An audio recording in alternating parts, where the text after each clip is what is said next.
Hi everyone, my name is Renee. Welcome to our first investment course, Investment Made Easy. In this course, I said it would be 10 weeks.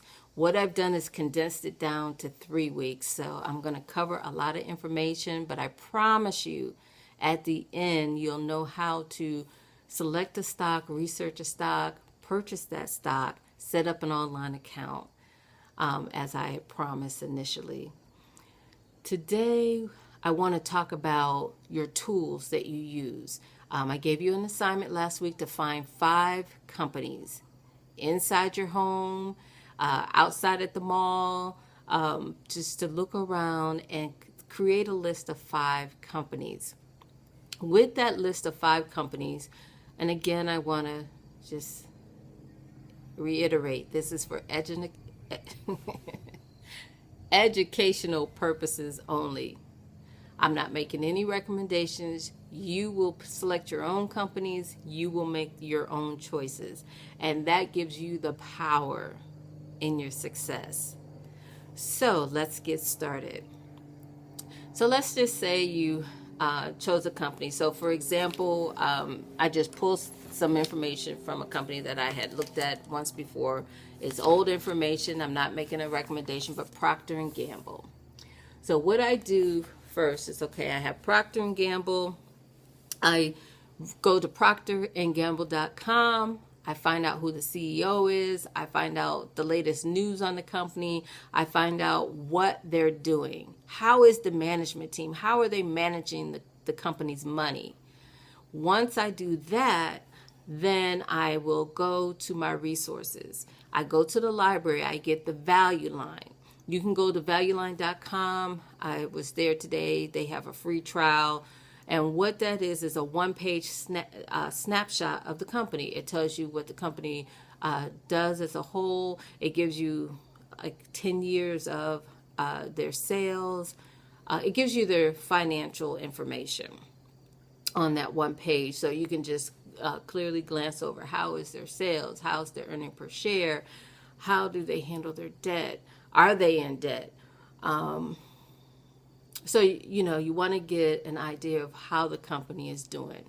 Now, I'm not a pro on the numbers, but numbers are important. So I use tools that help me understand the numbers and make a buying choice.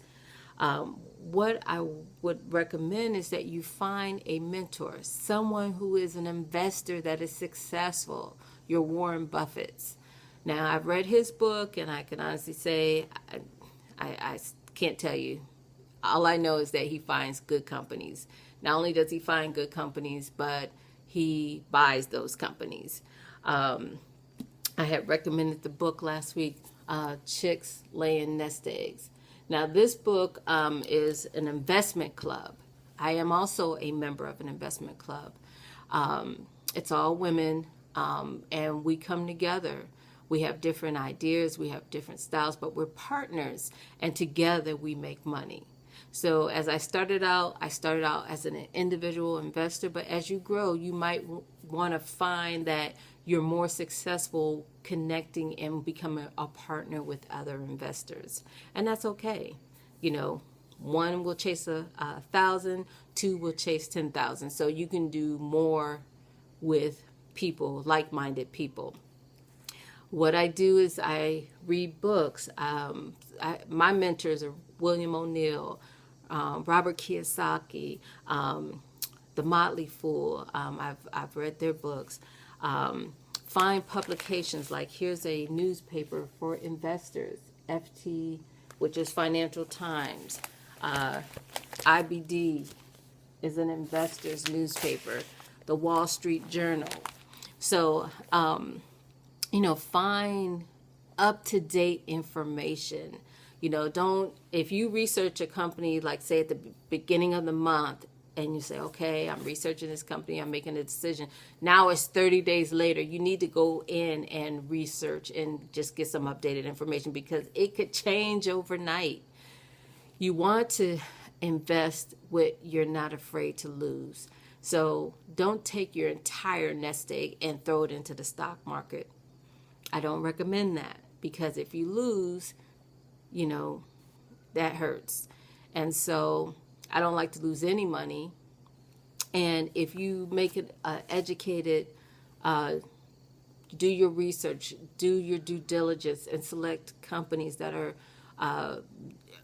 you know, in the market, doing business, doing well, have innovation, ideas coming forth. If you go with a pharmaceutical, that they have new drugs hitting the scene that will blow up and increase their fees. You want to do the homework, because if you don't, it is a gamble. And you don't want to gamble your money. So let's get started. I have Procter & Gamble. What I would do is I would go to the library and pull the value line.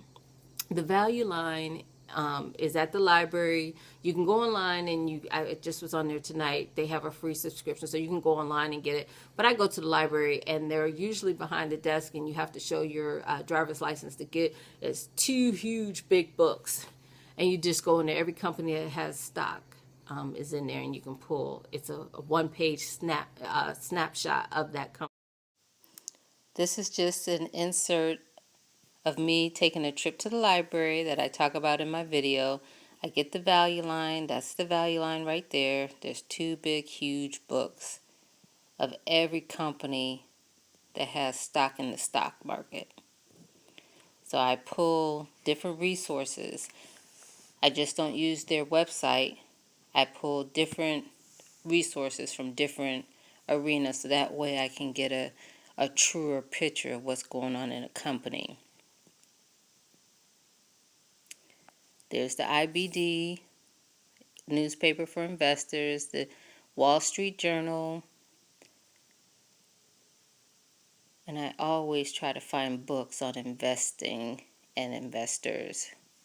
So there's 2 books right there. I also will go to the newspaper, read up what's going on. I'll go to their website. I like to know who owns the company, how long they've been in that position as CEO, who is on the board of directors. That's important. Are they interested in making the stockholders money? So you want to know, how's their sales? Has it been stagnant? Has it been declining? Or are they increasing their sales, doubling their sales? That's important as an investor, and those are things you want to know. And I know it's getting darker outside, so I want to, make sure you have good lighting, so I do apologize for the darkness. But, so you have your list of 5 companies. Your assignment is for next week is to go in and do the research on those 5 companies. Find out. Go to their website, find out information about the company, find out what they're doing, find out how the management is managing the money.